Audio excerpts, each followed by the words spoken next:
नमस्कार, live series के night bulletin दिन भर बिहार में आपका स्वागत है। खबरों की शुरुआत करेंगे, लेकिन उससे पहले एक नजर डालते हैं आज की सुर्खियों पर। एसआईआर पर सुप्रीम कोर्ट का बड़ा फैसला, चुनाव आयोग के रुख को बताया सही। अब फ्री बिजली के बाद घर घर मुफ्त में सोलर पैनल भी लगवाएगी सरकार।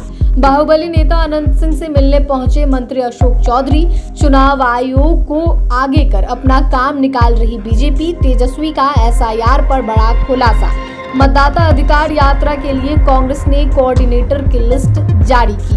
बिहार के 38 जिलों में जल्द बनेगा संस्कृत स्कूल। नवादा में पुलिस अपराधी के बीच मुठभेड़। सीतामढ़ी में डबल मर्डर से इलाके में सनसनी। औरंगाबाद में टिफिन बॉक्स में रिश्वत लेते धराए राजस्व कर्मी। पटना समेत 12 जिलों में बारिश का अलर्ट। बाढ़ से 17 लाख लोग प्रभावित। अब खबरें विस्तार से। बिहार में एसआईआर पर सुप्रीम कोर्ट ने बड़ा फैसला सुनाया है। जस्टिस सूर्यकांत ने कहा कि एसआईआर पर चुनाव आयोग के रुख को सही बताया है।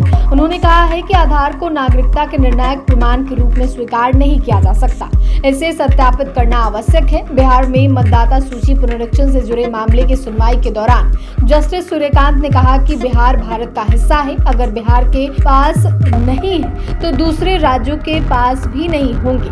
ये कौन से दस्तावेज है? अगर कोई केंद्र सरकार का कर्मचारी है तो स्थानीय LIC द्वारा जारी कोई पहचान पत्र, दस्तावेज। वकील कपिल सिब्बल की तरफ से इस पर कहा गया कि वे कह रहे हैं कि इसकी पुष्टि नहीं की जा सकती। बिहार में 125 यूनिट फ्री बिजली को लेकर मुख्यमंत्री नीतीश कुमार उपभोक्ताओं से फीडबैक लिए।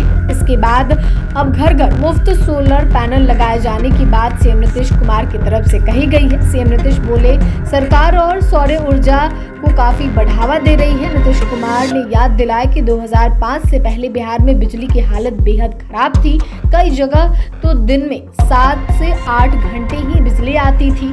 हम नवंबर 2005 में आए और सबसे पहले बिजली व्यवस्था सुधारने का काम शुरू किया। पहले गांव-गांव बिजली पहुंचाई, फिर घर घर बिजली योजना लाई और 2018 तक हर घर को कनेक्शन दे दिया। सीएम ने कहा कि ऊर्जा मंत्री विजेंद्र यादव ने बताया कि विद्युत उपभोक्ता सहायता योजना के विस्तारीकरण के लिए वित्तीय वर्ष 2025-26 में अतिरिक्त 3,797 करोड़ की स्वीकृति दी गई है।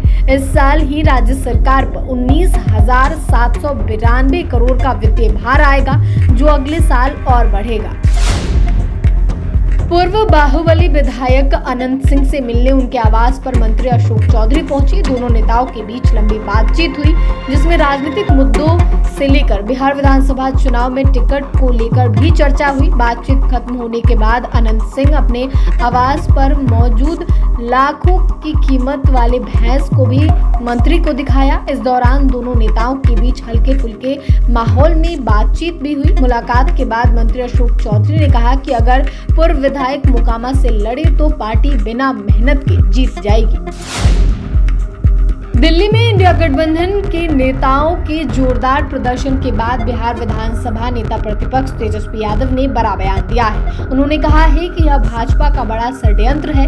बिहार में एसआईआर होने पर कहा कि यह बिहार का दुर्भाग्य है। लगातार कई मतदाताओं का नाम काटा जा रहा है। कई लोगों के पास दस्तावेज नहीं है और कई लोग ऐसे हैं जो बिहार के बाहर रह रहे हैं लेकिन बिहार में ही मतदान करते हैं। यह भाजपा का षड्यंत्र है और भाजपा चुनाव आयोग को आगे करके अपना काम करवा रही है। तेजस्वी यादव ने आगे कहा कि बिहार की जरूरत विशेष पैकेज और विशेष राज्य के दर्जे की थी, लेकिन बिहार आगे बढ़े लेकिन एसआईआर करवाया जा रहा है। एसआईआर का कोई विरोध नहीं कर रहा है, बल्कि उसकी प्रक्रिया का विरोध है। उप मुख्यमंत्री ने तो खुद सारा मामला चुनाव आयोग पर थोप दिया। चुनाव आयोग संवैधानिक संस्था होने का दुरुपयोग कर रहा है। बिहार में कांग्रेस पार्टी 17 अगस्त को मतदाता अधिकार यात्रा की शुरुआत करने जा रही है। इस अभियान का नेतृत्व लोकसभा में नेता प्रतिपक्ष राहुल गांधी करेंगे। यात्रा की तैयारी को लेकर कांग्रेस पार्टी ने राज्य के 25 जिलों के लिए कोऑर्डिनेटर की सूची जारी कर दी है। बिहार में राहुल गांधी की अब तक की सबसे बड़ी यात्रा 17 अगस्त से शुरू होगी। वोटर वेरिफिकेशन और चुनाव में वोट चोरी के आरोप पर कांग्रेस नेता की वोट अधिकार यात्रा 23 20 जिलों से गुजरेगी, जो 50 विधानसभा सीटों पर कवर करेगी। राहुल गांधी बिहार में इस यात्रा का नेतृत्व करेंगे। कांग्रेस महासचिव केसी वेणुगोपाल कोऑर्डिनेटरों की सूची जारी की है। उन्होंने बताया है कि कांग्रेस अध्यक्ष मल्लिकार्जुन खड़गे ने बिहार मतदाता अधिकार यात्रा के लिए जिला यात्रा कोऑर्डिनेटर की नियुक्ति के प्रस्ताव को तत्काल प्रभाव से मंजूरी दे दी है। पटना में संस्कृत दिवस समारोह का आयोजन किया गया। बिहार के सभी प्रधानाध्यापकों ने भाग लेकर संस्कृत विषय पर विस्तार से चर्चा की। इस दौरान बोर्ड की नई वेबसाइट और पोर्टल का शुभारंभ भी किया गया। कार्यक्रम का उद्घाटन स्वास्थ्य मंत्री मंगल पांडे और शिक्षा विभाग के अपर मुख्य सचिव एस सिद्धार्थ ने किया। इस दौरान संस्कृत के शिक्षकों ने एसीएस से अपनी समस्या सुनाई। एसीएस एस सिद्धार्थ ने कहा कि इस कार्यक्रम में आने के बाद मुझे विद्यालयों की संस्कृति दिखी है। संस्कृत सबसे पुराना भाषा है। संस्कृत विद्यालयों का संचालन सभी विद्यालयों से आगे होती है। मुझे शिक्षकों ने कई सारे समस्याओं से अवगत कराया। जो भी समस्या है उसमें सुधार होना चाहिए और विकास होना चाहिए। पहले चरण में सभी 38 जिलों में संस्कृत विद्यालय का संचालन कराया जाएगा। छात्रों को संस्कृत में नौकरी के भी अवसर मिले।